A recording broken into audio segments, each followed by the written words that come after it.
4월 1일 오전 9시 딸의 전화. 엄마, 왜? 엄마, 왜? 엄마, 왜 말을 해? 엄마, 나 빨리 앞으로 와줘. 무슨 일 있어? 승진이가 나 때렸어. 성진이 맞았어. 승진이가 나 엄청 때렸는데 나 여기 문제 생겼어. 승진이가 나를 때렸다. 집으로 와달라며 절규하는 딸. 나 자는데 갑자기 찾아와서 때렸어. 여보세요? 어. 여보세요? 어머니, 요정이 지금 좀 많이, 여기 얼굴 왼쪽에 많이 부어가지고. 죄송합니다. 조금만 빨리 부탁드립니다. 죄송합니다. 너 왜 찾아오는데? 죄송합니다. 아니, 여기 얼굴이 좀 많이 부어가지고, 왼쪽 눈 옆에가 많이 부어가지고요. 많이 맞았다. 옆에 있다. 자는데 갑자기 찾아와서 무자비로 때렸다. 그리고 이 사건의 범인 김승진은 울면서 이야기를 합니다. 많이 맞은 것 같다. 자기가 저지른 일입니다. 이름 김승진. 그 이름을 어머니는 알고 있었습니다. 교제 기간 동안 자주 폭력을 휘둘렀던 바로 그 이름이었죠. 분명 헤어진 줄 알았지만 또다시 집으로 찾아왔다. 무단으로 자고 있는 딸의 집에 비밀번호를 눌러 그렇게 들어온 겁니다. 우선 딸의 건강이 먼저였습니다. 경찰에 신고를 하고 찾아간 딸과 함께 병원으로 향한 모녀. 이제 20살. 꽃다운 나이에 자신의 꿈을 펼칠 그 시간은 고작 9일만 남았었습니다. 지금 여기서 애가 오늘 하루를 버텨줄지. 4월 10일 밤 9시 5분. 어머니는 다른 병원으로 빨리 아이를 이동시켜달라며 여기서 정말 아이가 하루를 버틸 수 있을지 그조차도 걱정하고 있는 목소리셨습니다. 근데 그때 갑자기 간호사가 부르는 소리가 들렸죠. 하고 있어. 일단은 해보고 있거든요. 지금 다른 병원에도 서울이나 이쪽 다른 쪽 큰 데로 다른 데도 다 알아봐셨나요? 그거는 일단 좀 알아봐주시면 안 될까요? 되는. 저 상태로는 못 가세요. 가는 동안 이미 사망하실 거고. 아. 그건 폭식증 있거든요. 아, 폭식증인데 어떻게 될지 몰라요. 아. 긴장 넘치셔가지고 긴장 맞고. 어떡해. 심폐소생술을 시행 중이다. 지금 이 상태로는 다른 데 못 간다. 가는 동안이면 사망할 것이다. 어떻게 될지 모른다. 심장이 멈췄다. 그 소리에 어머니는 절규합니다. 한없이 착하고 예뻤던 딸. 정말 기적적으로라도 다시 딸이 살아나길 바라고 또 바라고 있었습니다. 수사가 효정이가 하들나라 갔어요. 4월 10일 밤 그렇게 이효정 씨는 세상을 떠났습니다. 살 수 있느냐 살려달라던 그 딸은 그렇게 눈을 감았죠. 남겨진 자들에게는 슬픔을 느끼기도 전 너무나도 말도 안 되는 일들이 계속 일어났습니다. 분명 끔찍한 폭력이 있었음에도 헤어진 사이를 연인 사이다라는 말로 가해자 김승진을 풀어줘버린 경찰. 효정씨가 사망한 이후 긴급 체포를 했음에도 사안이 긴급하지 않다는 이유로 풀어준 검찰. 효정씨의 부모님은 세상을 향해 절규했습니다. 이게 정말 맞는 것인가? 알려지지 않았던 그간의 일들, 그리고 새롭게 증명된 부검 감정서까지. 아무렇지 않게 일상생활을 즐겨온 김승진에게 그 죄가 얼마나 무겁고 큰 것인지 꼭 알려주고 싶었습니다. 때리기만 했는데 운 없게 사람이 죽었다라는 말로 고의성을 배제하는 가해자 측. 과연 진실일까요? 김한 사건 파일, 무단 침입자의 폭행살인, 거제 전 여친 폭행 사망 사건의 전말편입니다. 안녕하십니까 전국 유튜브 독자 여러분, 아프리카TV 시청자 여러분, 김원입니다. 많은 분들이 거제 이 김승진에 대한 이야기를 꼭 전해달라라고 요청을 해주셨습니다. 꽤 오랜 시간 동안 많은 제보들, 정보들을 수집하면서 언제 방송을 할지 고민을 하고 있었죠. 근데 피해자 어머님께서 저희에게 부검감정서가 새로 나온 부분을 전해주셨습니다. 그리고 방송을 결정했습니다. 우선 시작에 앞서서 2차 가해에 대한 이야기를 조금 먼저 시작하고 가도록 하겠습니다. 왜 만났냐? 왜 그냥 못 헤어졌냐? 라는 이야기들이 정말 많이 있었거든요. 앞에서도 분명 이야기가 있었습니다. 당시 분명한 건 이들은 헤어진 상태였다라는 점입니다. 고교 때부터 연애를 시작했죠. 고3 말이던 2022년 12월까지 약 지난해 10월까지만 신고된 건 총 11건, 바로 폭력 사건이었습니다. 헌데 외부에 알려진 내용은 대부분 처벌을 원치 않는다라고 해서 종결했다라고 이야기했죠. 이건 경찰 측의 이야기입니다. 사실상 효정씨가 처벌을 원치 않는다라고 이야기했던 이유들이 있었죠. 처음에 경찰이 분명 도와줄 거다라고 생각을 해서 불렀더니 경찰은 이런 얘기를 합니다. 뭐야, 남자도 맞았네. 자기가 너무나도 많이 맞아서 그걸 방어하기 위한 행동조차도 같이 맞았다라며 쌍방이라고 얘기를 했던 것이었죠. 평소 효정씨가 주변에 경찰도 못 믿는다, 소용이 없다, 시간이 지나서 차차 멀어져야 된다 라는 이야기만 계속 하셨습니다. 헤어지면 뭐 할까요? 욕설을 하며 집을 계속 찾아왔습니다. 욕설은 아주 기본적인 행동이었죠. 그 뒤에는 폭행까지 서스름없이 저질렀습니다. 헤어진 상태에서 인스타그램에 사진 한 장 올렸다고 욕설을 퍼붓습니다. 분명 헤어진 상태인데도 말이죠. 그렇게 무시를 하면 계속적으로 찾아오려고 합니다. 경찰도 도움을 못 주는 상황. 이거 안 받아주면 모든 주변 지인들과 엮여있는 상황이다 보니 핸드폰 번호를 받고도 지인을 통해 알아내 전화를 하고, 전화를 받지 않으면 인스타 DM으로 계속 괴롭히고, 원한 반복적인 일이었습니다. 방법은 그냥 멀리 떠나가는 것. 이제가 20살이 된 효정씨에겐 그것만 유일한 탈출구였죠. 대학에 가면 좀 나아질까? 아니요, 대학도 따라왔습니다. 그리고 주변 사람들을 이간질하며 학교 생활을 적응하지 못하게 만들었죠. 결국 한 학기 만에 학교를 그만둘 수밖에 없었습니다. 그럼 폭행에 대한 이유가 정당했을까요? 사실 정당한 폭행이란 건 없습니다. 그냥 친한 여사친과 효정씨가 친한 여자인 친구와 함께 술을 하나 먹었다라는 이유만으로도 폭언과 폭행은 이어졌죠. 폭행이 끝나면 미안하다, 그리고 모든 가스라이팅을 시작합니다. 한 번은 이런 일도 있었죠. 너 때문에 화가 나서. 사실 효정씨가 잘못한 게 아닙니다. 너 때문에 화가 나서 토토로 돈 다 날렸다, 돈 다 내놔. 그렇게 금전적인 부분도 뜯기는 상황이었습니다. 효정씨는 주변에 더 이상 얘기할 수가 없었습니다. 주변에 얘기해봤자 다들 왜 안 헤어지냐 라는 답만 돌아오니 말이죠. 헤어지고 싶어도 헤어질 수 있는 상황도 안 되고, 모든 올가미처럼 자신을 엮고 계속 조여오기만 했던 겁니다. 효정씨의 불신은요, 폭행이 있었던 그날도 동일했습니다. 폭행이 있었던 4월 1일 기가 막힌 전화, 연락을 받게 됩니다. 효정씨는 뇌출혈 때문에 중환자실에 입원해서 친구에게 이런 연락을 했습니다. 집에 있는 강아지를 봐줄 사람이 없다, 가서 강아지 좀 데리고 와서 돌봐달라 라는 부탁을 했죠. 친구는 알겠다라고 얘기를 하고 효정씨의 집을 방문하게 됩니다. 헌데 그 집에 누군가가 들어와 있었습니다. 바로 김승진이 잠을 자고 있었던 것이었죠. 폭행을 당해서 뇌출혈로 중환자실에 입원을 하고 있는 피해자와, 그리고 그걸 간호하고 있었던 어머니. 경찰에 신고를 했는데 가해자였던 김승진은 간단한 경찰 조사만 받고 바로 다시 나왔고요. 집에 간 게 아니었습니다. 폭행이 일어났던 그 장소, 헤어진 전 여자친구의 집에 또다시 무단으로 침입해 잠을 자고 있었다는 겁니다. 여보세요? 네. 아, 예, 오늘 아까 제가 초청했던 경찰관입니다. 아, 그 남자애가 지금 우리 딸 집에서 자고 있대요. 자고 있다고요? 네, 개가 있어가지고 개를 그 친구한테 데리고 가라고 얘기를 해줬는데, 예. 이제 비밀번호 가르쳐주고 이제 문 열고 들어가니까는 개가 자고 있답니다, 거기서.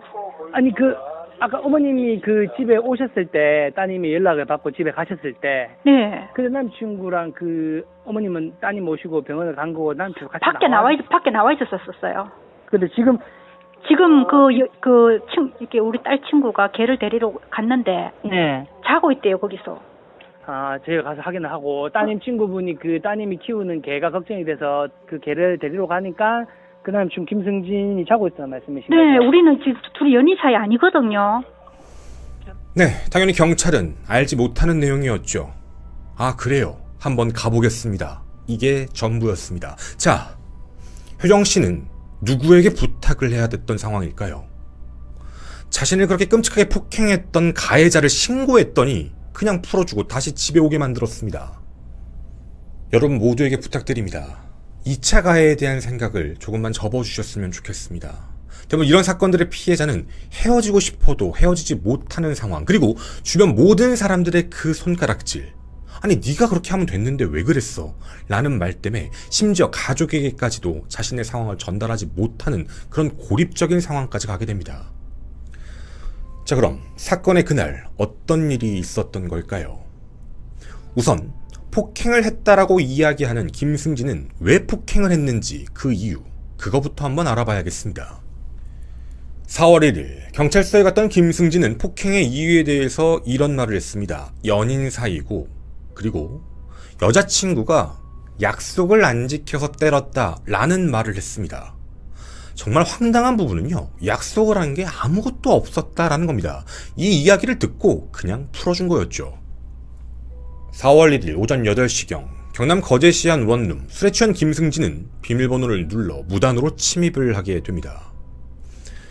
자고 있는 피해자의 배 위에 올라탄 채 무자비한 폭행을 이어갔죠. 그 폭행의 이유, 자신을 만나지 않고 다른 친구를 만났다라는 이유 때문이었습니다. 정말 황당했던 부분은 분명 헤어질 상태였고 그런 걸 서로 얘기할 필요도 없는 상황이었는데 자기 혼자서 계속 만나자, 집에 찾아가겠다 라는 식으로 얘기하다 이런 끔찍한 행동을 저지른 거였죠. 폭행은 무려 1시간가량 이어졌습니다. 앞서 들으신 빨리 와달라는 피해자의 전화를 받은 어머니가 원룸을 찾은 뒤에야 병원에 갈 수 있었죠. 뇌출혈 등 전치 6주의 진단 입원이었습니다. 효정씨는 자필로 서면 진술하면서 피해 사실을 알렸고 분명 처벌도 원한다고 얘기를 했습니다. 헤어지고 나서도 폭행을 했다. 누군가는 머리가 뽑혀있는 걸 봤다. 친구들 보는 앞에서도 많이 때렸다. 이런 이야기들이 주변인들을 통해서 계속 전해지고 있는 내용입니다. 딸이 입원하고 나서 김승진의 아버지에게 한번 전화가 왔었습니다. 근데 그 반응 자체가 조금 이상합니다. 걱정된다 뭐다가 아니라 무작정 찾아오겠다라는 말만 계속 반복하고 있었죠. 미안함, 죄송함 뭐 그런 느낌은 전혀 없었습니다. 아버지가 남긴 말은 이 말이었죠. 나도 어떻게 보면 내놓은 자식이고 원하면 뭐 처벌받든 마음대로 해라. 김승진의 아버지가 했던 얘기, 내놓은 자식이니까 처벌받는 부분에 대해서 알아서 해라. 뭐 김승진이 얼마만큼 속을 썩였을까, 뭐 그런 생각도 해볼 수 있을 것 같습니다. 그런데 효정씨의 어머니가 최근 경찰서에서 김승진을 마주쳤고 승진을 불렀더니 고개를 빳빳하게 들고 변호사를 대동한 채 그냥 무시하고 지나갔다고 합니다. 현재 김승진은 로펌 변호사들을 준비한 상태입니다. 이미 선임을 끝낸 상태로 보이고 있죠. 사건 담당 검사님은 이렇게까지 말했습니다. 쉽지 않을 것 같다. 그만큼 센 변호사들을 이미 선임했다라는 것이죠. 내놓은 자식인데 꽤나 세게 준비하신 듯합니다. 4월 10일 그렇게 효정씨는 세상을 떠났습니다. 이 소식을 듣던 경찰은 4월 11일 새벽 김승진을 상해치사 혐의로 긴급 체포를 했습니다. 사망 직후 도주를 우려하고 증거인멸을 할 수 있다는 판단 때문이었죠. 그런데 이번엔 검찰이 문제였습니다. 검찰은 주거지 인근에서 만나 긴급 체포를 하고 피의자 김승진이 이에 응했고 긴급 체포의 법률상 요건인 체포영장을 받을 시간적 여유가 없는 때에 해당하지 않는다라고 얘기하며 결국 불승인을 해버립니다. 9시간 만에 또 풀어주었죠. 사건 당일날은 경찰이, 사망 다음 날에는 검찰이 풀어준 겁니다. 효정씨가 사망하고 나자 경찰은 일단 긴급 체포하고 48시간 내 영장을 신청해 신병 확보를 한 뒤 수사를 제대로 하겠다라는 계획이었지만 검찰은 다른 판단을 하고 있었던 것이죠. 분명 당시에는 국가수의 1차 원인이 나오지 않은 상태였습니다. 헌데 12일날 나온 내용을 가지고 검찰은 그렇게 얘기하죠. 사망 원인이 폐혈증에 의한 다발성 장기부전인데 폭행에 의한 것 때문에 사망 원인으로 보이지는 않는다라는 취지다. 이것 때문에 풀어준 거다 라는 말을 남깁니다. 유가족의 속은 완전히 무너져 내렸습니다. 당시에 부검 결과가 나오지 않은 상태에서 1차가 나오지도 않았는데 풀어져 놔놓고 그 뒤에 얘기도 기가 막히지만 평상시 지병이 있던 아이도 아닌데 폭행 당일날 뇌출혈 문제가 생겨서 입원했다 9일 만에 사망을 했는데 이거에 대해서 인과관계가 없다고 얘기하는 것이 맞는 거냐라는 절규를 하셨죠. 그렇습니다. 방송을 찍는 오늘 몇 시간 전까지 김승진은 불구속 상태였습니다. 굉장히 많은 제보가 들어왔습니다. 옥포동, 아주동 쪽에서 김승진이 보인다. 술도 잘 먹고 PC방도 자주 다닌다. 잘 돌아다닌다. 주변 사람들한텐 별일 아닌 것처럼 그냥 헤어졌다. 더 좋은 대학에 가서 더 좋은 여자를 만나겠다 라고 이야기를 하고 다녔다는 겁니다. 김승진은 무슨 생각을 하고 있었던 걸까요? 단순합니다. 김승진은 한 가지 혐의만 인정을 하고 있습니다. 상해. 때린 부분에 대해선 인정을 하겠다. 근데 상해, 치사는 인정할 수 없다. 내가 때려서 사망한 게 아니라 병원에 입원해 있는 상태 안에서 그 병원에 문제가 생겼고 의료과실로 인해서 숨진 것이니 자신은 사망과의 연관성이 없다라는 주장인 겁니다. 병원에선 그럴 리가 없다라고 얘기를 하고 가해자는 상해만 인정한다라고 이야기하고 그 오랜 시간 동안 불구속 상태로 계속 시간만 끌고 있었죠. 유가족은 언론을 향해 절규했습니다. 이게 정말 맞는 거냐? 누가 보더라도 때려서 그런 문제가 생겼고 그 이후에 숨진 건데 왜 이걸 아무렇지 않게 바라보는 거냐? 라는 이유였습니다. 오늘 저희가 최초로 공개하겠습니다.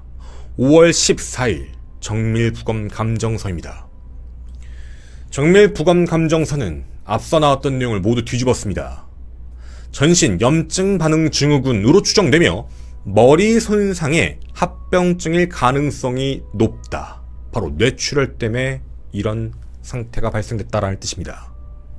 자, 주목해야 될 말은 바로 머리 손상입니다. 검찰은 이 최종 부검 결과를 토대로 영장을 청구하게 됩니다. 그리고 15일 영장 청구가 들어가게 됐죠. 조금 전 연락을 받았습니다. 영장이 떨어졌고 잡으러 가고 있다의 내용까지 말이죠. 정말 많이 아쉽습니다. 검찰은 부검 결과를 계속 기다리고 있었던 상태였죠. 사실상 빠르게 검거하고 그 뒤에 의료과실까지에 대한 부분도 더 빠르게 조사를 했으면 좋았을 텐데 그런 부분들이 전부 다 딜레이가 걸렸습니다. 회정 씨는 장례도 치르지 못한 채 영안실에서 그 차가운 곳에 그대로 누워 계셨죠. 부모님께서는 만약 이번 감정에도 그런 내용이 안 나오면 한 번 더 감정을 해달라는 요청 때문에 장례를 진행하지 못하고 계셨습니다. 하지만 그 결과가 드디어 나왔지요. 여기서 끝나지가 않았습니다. 한 가지가 더 있었지요. 경찰 측은요, 사안이 긴급하지 않다라고 바라봤던 그 행동을 똑같이 한 번 더 저질렀습니다. 스토킹으로 보기 어렵다. 연인 사이니까. 몇 번씩 증거를 보여주며 얘기했습니다. 연인이 아니라 헤어진 사이라고. 계속적으로 연락하고 괴롭혔다라고 했음에도 불구하고 스토킹 혐의는 바라보기가 힘들다라고 말을 해왔죠. 하지만 언론을 타기 시작하자 드디어 스토킹 처벌 위반 혐의에 대해 수사를 돌입했습니다. 우린 사실 알고 있습니다. 상대방의 의사에 반해서 계속적으로 문을 열려고 하고 찾아오고 연락을 했던 행위들, 전화번호를 바꿔도 주변 사람들 통해서 전화번호를 알아내고 연락했던 것까지도 저희만 아냐고요. 경찰에게도 수없이 얘기했습니다. 하지만 그냥 지나가 버렸죠. 자, 이제 가장 큰 문제가 남았습니다. 현재 유가족 측의 입장은 이건 명백한 살인죄다 라는 입장, 경찰은 상해치사다 라고 혐의를 바라보고 있는 입장, 김승진은 변호사까지 대동해 이건 상해다 라고 주장하고 있는 상황. 상해, 상해치사, 살인, 과연 그 안에 어떤 것이 맞을까에 대한 의혹입니다. 우선 감정적인 부분을 앞세우기보다는 죄명에 대한 부분, 앞서 들으셨던 내용에 대한 부분도 함께 고민해 주셨으면 좋겠습니다. 분명 국가수에선 머리 손상에 의한 합병증 사망 가능성이 높다라고 얘기했고, 별도의 병원과 경찰 조사에서도 별도 사인 분석을 의뢰했던 모든 병원들도 같은 의견을 내게 됐습니다. 우선 상해, 그리고 상해치사에 대한 이야기를 좀 전해드리자면, 상해로 인한 치사는 죽었다, 죽음에 이르게 되었다라는 뜻입니다. 즉사를 한 게 아니라는 뜻이죠. 상해에 대한 어떻게 보면 강하게 신체 장기나 신체 주요 부위에 문제를 생길 정도의 폭행을 가했고 결론적으로 시간이 지나 죽음에 이르렀다. 바로 상해치사에 대한 이야기입니다. 근데 이 상해치사에선 한 가지가 끼어들어갑니다. 살인의 고의, 의사가 없었다. 죽이려고 한 게 아니라 때리다 보니 어떻게 보면 세게 맞았고 강하게 들어갔고 그 뒤에 시간이 지나 피해자가 목숨을 잃었다라는 부분입니다. 사실 우리가 감정적인 부분을 배제하고 이야기를 생각을 해보면 앞선 사건에 대한 내용입니다. 자고 있는 피해자 위에 올라타 폭행을 가했다. 바로 사망한 게 아니라 뇌출혈 등 진단을 받고 병원에 입원하고 9일 뒤에 사망했다라는 부분. 경찰이 상해치사 혐의를 적용시킨 부분에 대해서는 그렇게 문제가 있다라고 판단을 하기가 어렵습니다. 실제 살인죄라고 얘기를 한다면 우리가 알고 있는 계획살인, 우발살인도 있지만 미필적 고의에 의한 살인도 있습니다. 살인에 대한 목적성, 고의성에 대한 부분이 있어야 되는데 그건 사람 마음속에 있다라는 문제인 것이죠.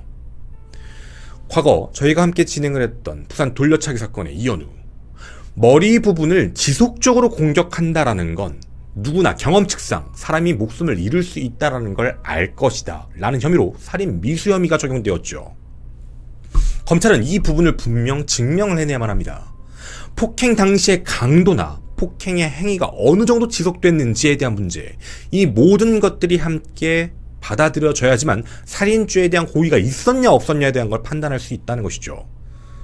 김승진이 상해만을 주장하는 건 앞서 말씀드렸으니 상해치사에 대한 부분과 살인죄에 대한 부분 분명 형량이 다릅니다. 물론 살인죄라고 해서 무조건 형량이 높게 나오는 부분은 아니죠.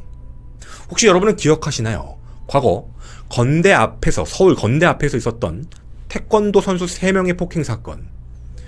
피해자는 당시 여자친구와 있다가 그 여자친구에게 추파를 던지는 그 사람들을 제지하다 태권도 선수 3명에게 무자비한 구타를 당하고 목숨을 잃었던 사건입니다. 당시 이 사건에 대해서 살인죄로 기소를 하게 되는데 최종 형량은 9년형이 나오게 되었죠. 살인죄라고 형량이 무조건 많이 나온다는 건 아닙니다. 물론 상해치사라고 해서 무조건 낮게 나온다는 게 아니죠. 그 범주가 차이가 있다라는 문제입니다. 자, 그럼 상해치사에 대한 부분, 과연 이 사건을 상해치사로만 바라보는 게 맞는 걸까라는 의문점이 약간은 듭니다. 효영씨가 그날 당했던 사건은 정말 고의성 혹은 미필적으로라도 이러면 문제가 생길 수도 있지 않을까? 라는 생각을 할 수가 없었던 걸까요? 저희는 그 부검감정서를 확대해서 보도록 하겠습니다. 몰래 효정씨의 집을 무단 침입했던 김승진, 잠을 자고 있던 무방비 상태에 피해자 위에 올라타 제압을 먼저 했습니다.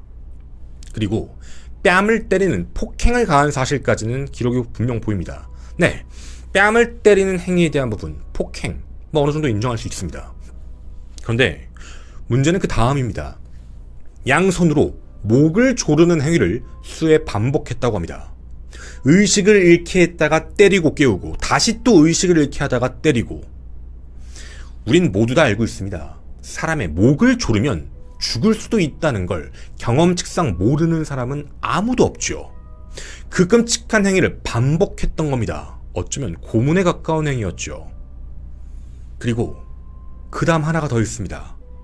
언론엔 잘 알려지지 않았던 내용, 전 이 부분에 좀 집중을 했죠. 피해자의 머리채를 잡아 바닥에 내쳤다. 사람의 머리를 바닥에 내리친다는 건 굉장히 큰 충격입니다.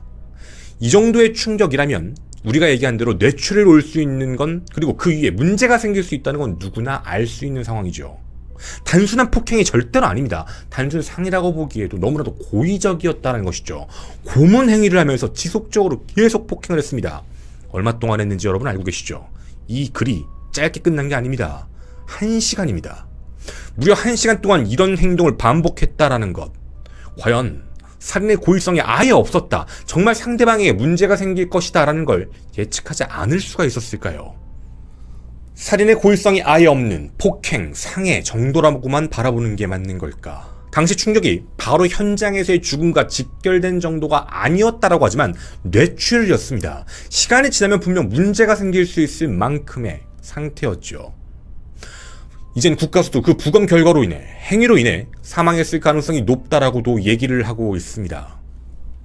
살인의 고의성은 확실하게 티가 나지 않는 이상 그 사람의 마음속에 있는 모습이기에 증명이 어렵죠. 따라서 그 행위의 지속성, 반복성, 고의성, 잔혹성을 보면서 느낄 수 있는 것, 경험칙상 이 정도 공격을 하면 상대방에게 문제가 생길 수 있다는 걸 인식할 수 있는 범죄에 그 정도에 해당된다면 이는 분명 살인죄에 포함되는 범죄라는 생각입니다. 만약 살인죄에 포함되지 않는다 하더라도 상해치사 중에서도 가장 강한 범주, 이 상해의 정도가 매우 강했기 때문에 그 형량이 올바르게 적용되어야 되는 게 아닌가라는 생각이 듭니다. 재판부에 꼭 부탁드리고 싶은 이야기가 있습니다. 김승진이 사건 당일 4월 1일 날 피해자와 함께 피해자 어머니에게 전화를 했다. 이거 반성하는 거다라고 바라보지 않으셨으면 좋겠습니다. 그때 당시에 왜 그런 얘기했냐고요? 신고할까봐. 단순한 겁니다. 피해자는 정말 당황했거든요. 일단 살아야 했습니다. 김승진을 설득시키고 설득할 수밖에 없는 상황이었습니다. 더 세게 나가면 어떤 피해가 또다시 올지 모르는 공포 속에 있는 그런 상황이었죠. 그 이후 김승진이 한 행동은 꼭 기억해 주셨으면 좋겠습니다. 괜찮다. 다른 사람 만날 거다. 변호사를 대동합니다. 떳떳하게 다닙니다. 내가 죽인 거 아니다. 라는 이야기를 반복적으로 하죠. 그는 반성도 하지 않았고 자수도 하지 않았습니다. 이걸 피해자의 입장에서 다시 한번 생각해 주시길 진심으로 부탁드립니다. 그 상황 안에 함께 고립되어 있는 피해자의 입장에선 어떻게든 김승진을 설득하는 방법밖에 없습니다. 그걸 김승진이 반성한다라는 매체로 이용하지 않길 바라는 것 다시 한번 부탁드립니다. 그리고 김승진에게 하고 싶은 이야기가 있습니다. 이 영상을 보긴 힘들 거라는 생각이 들지만 주변 가족들이 볼 수도 있으니 하고 싶은 이야기죠. 본인이 지은 죄는 정상적인 죄가 아닙니다. 그냥 운 없게 사람을 쳐서 그런 일이 발생된 것도 아닙니다. 폭행이었고 고문이었고 이건 인간이 인간에게 할 수 없는 행동입니다. 피해자는 잘못한 게 없는데 본인 스스로가 만든 잘못의 터울을 피해자에게 그대로 주입시켜 원인을 만들고 공격을 했습니다. 이건 인간이 할 수 있는 역할이 아닙니다. 사람에게 배제했다는 것, 물론 재판에 들어가게 되면 무조건 변호사의 조력을 받는 건 기본입니다. 그걸 부정하진 않겠습니다. 하지만 말도 안 되는 이야기로 피해자를 또다시 인격 모독을 하는 행위가 보인다면 저는 똑같이 과거의 사건들처럼 싸울 겁니다. 그 법무법인이 어디든 인격 모독은 안 해주셨으면 좋겠습니다. 근거로, 팩트로만 이야기해 주시길 바랍니다. 가스무살, 하늘의 별이 된 효정씨. 제가 알기로는 이번 주에 장례식이 열린다고 합니다. 부디 편하게 눈을 감으셨으면 좋겠습니다. 남겨진 자들이 더더욱 열심히 합당한 처벌을 받을 수 있게 노력하도록 하겠습니다.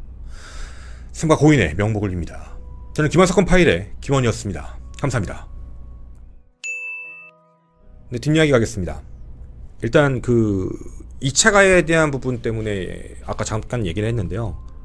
제가 요 얘기를 좀 드릴게요. 이거 남자분이건 여자분이건 똑같은데 이런 느낌이 들면 빨리 주변의 도움을 요청하셨으면 좋겠어요. 우리 모두도 생각이 바뀌었으면 좋겠어요. 누군가가 헤어지지 못하고 고통을 받고 있다라는 그 얘기를 듣게 되죠. 우리가 듣게 되면요. 그 사람은 엄청나게 용기라고 내서 우리한테 얘기한 거예요. 그거를 그냥 헤어지면 되지 이런 식으로 가볍게 받아들이지 않았으면이라는 생각이에요. 그러니까 우리도 다 같이 마음을 좀 열자라는 얘기예요. 이게 쉽지가 않거든요. 그 이유를 좀 설명을 좀 드릴 건데요. 대부분 이런 가해자들이 하는 행동은 똑같아요. 그러니까 내가 하라는 대로 해. 지금 잘 생각하셔야 돼요. 누굴 만나고 있는데 종속됐다, 지배받고 있다라는 느낌이 들면 조심하셔야 돼요. 다 자기 말이 맞대요. 네 생각은 틀렸대요. 자꾸 이런 식이에요. 그리고 폭력이 동반돼요. 때리면서도 그 이유를 자기한테 너가 잘못한 거잖아. 너가 잘못했으니까 그런 거야. 이렇게 해요. 그럼 맞은 사람은 슬퍼하게 되죠? 그때는 또 애원해요. 나만큼 널 생각하는 사람이 없잖아. 진짜 미안해. 그러니까 세 가지가 이루어져요. 폭언, 폭행, 애원. 이거 세 가지가 반복적으로 계속 가거든요. 근데 이거 기미 보이면 주변에 얘기하고 빨리 정리를 하셔야 되거든요. 근데 이게 진짜 어렵다는 거 알아요. 시간이 오래될수록 어려워요. 왜냐면 이런 사건의 피해자가 나중에 시간이 지나면 자기가 그게 피해자인지도 잘 몰라요. 그러니까 그만큼 판단력이 흐려져요. 주변 인간관계가 다 끊어지거든요. 사람들을 못 만나게 하니까. 그러다 보면 이게 맞나? 그러니까 누구한테 얘기해야 될지도 모르는 거예요. 그리고 이게 만약에 신고가 들어간다고 하더라도요. 이런 케이스의 대부분은 처벌을 원치 않는다고 얘기하게 돼요. 그게 왜 그러냐라고 할 수 있잖아요.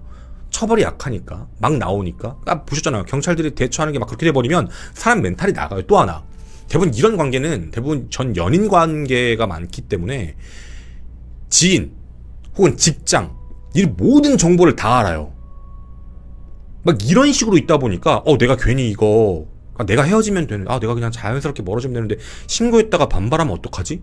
이런 식으로 엄청나게 걱정을 하게 돼요. 결국에는 자기 스스로 이런 선택을 해요. 이런 사람을 만난 것도 내 탓이야.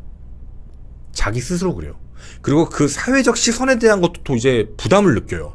주변에 얘기를 못 하는 거예요. 네가 그러니까 똑바로 해야지 라는 얘기가 돌아오니까. 자기가 생각해도, 피해자 스스로 생각해도 내가 저 사람하고 만났으니까 라는 것 때문에 더 이상 말을 못 하는 거예요. 어디에다가도. 그래서 결국에는 이런 문제들이 계속 반복적으로 가다 보니까 어디에다가도 말 못하고 큰 일이 터지기 전까지는 계속 종속적으로 가는 거죠. 그리고 이런 사건 가해자들 대부분 다 비슷해요. 협박해요. 너 나 신고한다고? 너 무고죄로 한번 콩밥 한번 먹어볼래? 뭐 이런 식이에요, 무조건. 이러니까 이제 더 뭐 어떻게 하기가 힘들어지는 상황들이 있는 거죠. 제가 부탁드리고 싶은 건 제도적으로도 많이 바뀌길 바라고요. 반의사불벌죄가 아니었으면 좋겠어요. 그러니까 연인 사이의 폭력이다. 아니, 누군가와의 폭력도 잘못된 거예요. 누가 누구를 때린다라는 것도. 그러니까 이런 부분들도 조금 예민하게 받아들이길 바라는 부분도 분명히 있고요. 그리고 엄한 처벌도 분명히 있어야 된다고 생각을 하고, 그리고 지금 이런 일을 겪고 계신 분들, 그리고 제가 지금 얘기하는 것 중에 본인이 그런 행동을 하고 있는 사람, 누군가에게, 자기가 만나고 있는 사람에게, 남성이건 여성이건 그런 걸 하고 계신 분이 지금 제 얘기를 들으면서 나는 아닌데 뭐 나랑 비슷한 것 같은데 생각이 드는 사람이라면 얘기를 드릴게요. 당신 김승진 될 수 있어요. 진짜 상대방을 통제하고 협박하고 위협하고 무언가를 하면서 제어하는 건 옛날 과거에 노비를 만드는 거지, 그건 사랑이 아니에요. 본인 진짜 정신상담 받으세요. 본인 진짜 사회적으로 위해서도 문제 심하게 터질 수도 있어요. 피해자이신 분들 주변에 도움 요청하세요. 무서워하지 마시고. 그리고 만약에 사람들이 걱정할 것 같으면 제 영상 뒷부분 보여주세요. 제 이 뒷이야기 부분 보여주시고 얘기를 좀 하세요. 그리고 방법을 체계적으로 하시고, 그리고 제가 봤을 때 이런 사건들은 대부분 주변 관계가 끊어진 상태가 지속되거든요. 끊어지고 나서 이런 일이 많이 벌어지게 되는데, 주변 많은 사람들의 도움이 필요하고, 주변 많은 분들이 응원하고 함께 움직여주시고, 그리고 절대 그런 일을 못하게 그렇게 공권력에 대한 부분도, 공권력에서도 조금 더 진중하게 받아주시길 진심으로 바랍니다. 네, 그래서 어쨌든 뒷이야기는 이렇게 정리하도록 하겠습니다. 방탈출 좋아하시는 분들, 그리고 추리소설 좋아하시는 분들, 그리고 나는 종이, 펜, 이게 실제로 글 쓰는 걸 좋아하시는 분들, 이런 분들을 찾습니다. 무슨 소리냐고요? 방송을 한 지 8년, 제가 추리학습지를 론칭했습니다. 유명 작가 지솔님이 직접 집필을 해주셨고, 저는 사건 해설 및 설명 강의 전문가로 여러분을 찾아뵙게 되었습니다. 사실 좀 오랜 시간 동안 좀 비밀리에 준비를 좀 하고 있었는데요. 좀 오래전에 한 업체에서 저한테 연락이 왔어요. 근데 여기 되게 유명한데요. 저도 어학 때문에, 뭐 영어 이런 거 있잖아요. 어학 때문에 실제로 이제 구매해서 하고 있던 데인데, 여기서 연락이 왔어요. 아마 많이 알고 계신 회사일 것 같은데요. 가벼운 학습지입니다. 가벼운 학습지에서 저한테 처음에 연락이 와서, 저는 제가 영어 강사를 그만둔 지가 엄청 오래돼가지고, 아니 그건 좀 아닌 것 같은데 라는 생각이었는데, 저한테 되게 색다른 제안을 하시는 거예요. 이 가벼운 학습지가 뭐냐면, 이제 이북도 있고요, 전자북, 그리고 이제 실제 책도 있는데, 직접 자기가 이렇게 다 쓰면서 해보는 거 있잖아요. 그냥 어른 성인용 학습지라고 보시면 돼요. 그래서 다 프로그램마다 어학들이 다 있는데, 도대체 나랑 뭘 할 수 있지? 라는 생각이었어요. 근데 제시를 이렇게 하시는 거예요. 방탈출처럼, 추리소설처럼, 그러니까 FBI 사건을 기반으로 해서 프로파일링 학습지를 제작해보자 라는 거였었거든요. 그동안 책을 만들자라는 제안은 진짜 많이 왔는데 제가 다 거절을 했어요. 제가 그런 거를 쓸 좀 자격도 없는 것 같고, 뭐 굳이 그런 걸 내가 해야 되나라는 생각인데, 이건 좀 너무 좀 신박하고 새로웠어요, 저한테도. 그리고 저만 하는 게 아니라 같이 할 수 있다라는 그 좀 장점이 있다라고 생각해서, 이건 만들어보면 재밌을 것 같다라는 생각이었었어요. 그래서 우리가 뭐 제가 영상으로 찍게 되면은 여러분들이 매번 제 영상으로만 보고 그냥 머릿속으로 생각하시는 과정들이 많이 있잖아요. 그거를 직접 손으로 써보는 거고요. 해설지를 보고 그게 얼마만큼 맞았는지도 측정을 해보실 수 있어요. 그리고 또 하나, 제가 영상을 15개가 있는데 해설을 다 찍었습니다. 그러니까 여러분들께 좀 가벼운 취미의 학습지가 만들어질 수 있다고 생각해요. 뭐 전자북으로 들고 다닐 수도 있고 실제 책으로 들고 다니실 수도 있고, 그래서 직접 이렇게 좀 시간 날 때마다 뭐 점심시간이든 아니면 뭔가 사장님들은 싫어하겠지만 퇴근 1시간 전 뭐 이런 식으로 해서 뭐 여러 가지로 작성해보고 단서들도 찾아가보는, 네, 어떻게 보면 우리 같이 함께 여러분하고 저하고 수사과정에 참여해가는, 네, 그리고 프로파일링 기법들도 들어가 있어요. 그런 것도 배울 수 있다는 게 참 좋을 것 같다라는 생각이었습니다. 그래서 그 모든 내용들을 함께 녹여놨고요. 특히 FBI에서 이제 공개한 실제 사건을 바탕으로 총 15개의 사례가 있습니다. 그러니까 15개의 프로파일링을 하실 수가 있는 거죠. 수사 보고서도 작성하실 수 있고. 네, 그래서 어쩌면 또 이렇게만 그냥 진행되면 그냥 학습지니까 별거 아닌 것 같다. 내가 이렇게 글을 쓸 때도 좀 뭔가 용어가 좀 재방송을 오래 보신 분들이면 뭐 경부압박 질식사 막 이런 거 쓰시겠지만 이런 좀 용어들이 생소할 것 같다 하시는 분들도 계시잖아요. 좀 쓸 때 멋있게 쓰고 싶은데.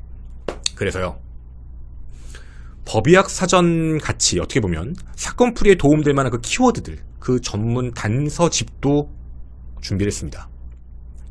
막상 써보려고 하면 저는 방송을 오래 했으니까 그런 단어들이 막 나오는데 이제 뭔가 그냥 그런 단어들을 모르시는 분들도 있을 수 있으니까 그런 것도 알고 쓰면 더 좋지 않을까라는 생각. 이거 정말 취미 분야입니다, 여러분. 그래서 여러분들이 보시는데 굉장히 좀 신비하고 이런 것도 이렇게 바라볼 수 있네, 신기하네 라고 바라보실 수 있는 것도 굉장히 많으실 것 같아요. 그래서 여러분과 제가 함께 할 수 있는 거라고 생각이 되고요. 뭐 제 유튜브에 영상이 올라오는 건 아닙니다. 이걸 함께 하시는 분들에게 제공되는 그 영상일 거고요. 여러분들이 직접 잘 작성해 주신 그 프로파일링 보고서를 가지고 그 토대로 저와 함께 이제 해설지와 함께 맞춰 가보는 그런 내용을 여러분에게 제안드리고자 합니다. 이거 느낌 아닙니다. 그냥 필로 이 사람 범인이야 이런 거 아니에요. 제가 조금 이따가 같이 한번 보여드리도록 하겠습니다. 그래서 여러분께 구매 링크는 이 밑에 더보기란에, 그리고 밑에 이제 고정 댓글로 여러분이 함께 남겨드릴 거고요. 그리고 사실 뭐 많은 분들이 그래요. 여기 광고하면 돈 많이 벌고 좋겠네 라고 하시겠지만 이 출판은 생각보다 안 됩니다. 제가 할 수 있는 거는 쿠폰 주세요 밖에 없거든요. 그래서 저희들끼리 특별 쿠폰은 따로 이제 제가 걸어 놓도록 할 테니까 조금이라도 할인받고 만약 구매하실 분이 있으시다면 그렇게 해주셨으면 좋겠습니다. 저희는 5월 22일 수요일 날 이제 상품 판매가 이제 진행이 될 거고요. 이제 총 패키지가 3가지로 구성이 되는데, 첫 번째는 이제 초보 프로파일러. 그래서 아까 말씀드린 제 영상의 해설 강의가 60일 동안 들으실 수 있고 총 15강. 그리고 PDF 파일로요. PDF 파일로 학습지 3권, 그리고 아까 말씀드린 그 법의학 용어사전 기본편, 그것까지 요렇게 여기 하나 들어가고요. 그리고 심화 프로파일러 패키지라고 얘기하는 건 평생 수강입니다. 제 영상 평생 보실 수 있어요. 이거 15강을 시간 구애받지 않고. 그리고 아까 말씀드렸던 학습지랑 그리고 그 법의학 사전, 그것도 다 PDF 파일로 제공이 됩니다. 그리고 마지막은 전문 프로파일러 패키지라는 게 있는데 평생 수강 똑같고요. 그리고 이거는 PDF 파일이 아니라 책이 나옵니다. 실제 학습지 책이 3권 나오고요. 그리고 사건 수사 노트라는 것도 나오고, 그리고 그 아까 용어 사전은 아까 위에와 똑같이 이제 PDF 파일로 그렇게 전해드립니다. 다시 한번 말씀드리지만 저와 뭐 제 컨텐츠를 좋아해 주셨던 분들, 뭐 아니면 방송국도 그런 거 되게 많잖아요. 뭐 방탈출도 있고 추리 예능들도 되게 많고 뭐 그것이 알고 싶다 같은 그런 프로그램도 많을 텐데, 이런 내용들을 되게 좋아하시는 분들이라면 직접 찾아가보고 단서를 찾아가보는 흥미로운 학습지일 거라는 생각입니다. 그냥 단순하게 머릿속으로만 생각하는 게 아니라 직접 범인을 찾아가보는, 증거들로 찾아가보는. 그러니까 저는 방구석 프로파일러들을 찾고 있습니다. 여러분 몇 점 받는지 궁금합니다. 강의의 끝에 저는 몇 점 받았는지 얘기를 드릴게요. 저보다 높으신 분들 많을 것 같습니다. 자, 그러면 한번 소개를 해드려 보도록 할게요. 이거는 공개해도 된다고 했으니까 공개를 하도록 하겠습니다. 이거 1하고요. 일단 표지는 이렇게 생겼고요. 이제 각 사건 이렇게 해서 총 15개의 사건. 케이스 1은 블랙달리아 사건입니다. 제가 이걸 지금 다 풀어드리면 재미가 없겠죠. 이제 어떤 식으로 구성되는지만 좀 설명을 드리면 딱 처음에 시작이 됩니다. 1947년 속보가 있었죠. 안타까운 소식입니다. 어젯밤 미국 로스앤젤레스에 거주하던 만 21세 여성 엘리자베스 쇼트가 사망한 채로 발견되었습니다. 사람들은 그녀의 죽음을 두고 블랙달리아 사건이라고 표현하는데요. 그녀의 시신은 하고 쭉 내용들이 나옵니다. 이제부터 우리가 사건의 프로파일러가 돼서 해결을 해야만 합니다. 보시면 사건 현장에 대해서 이제 장소, 시간, 발견한 사람, 그리고 그 정보들이 쭉 적혀 있고요.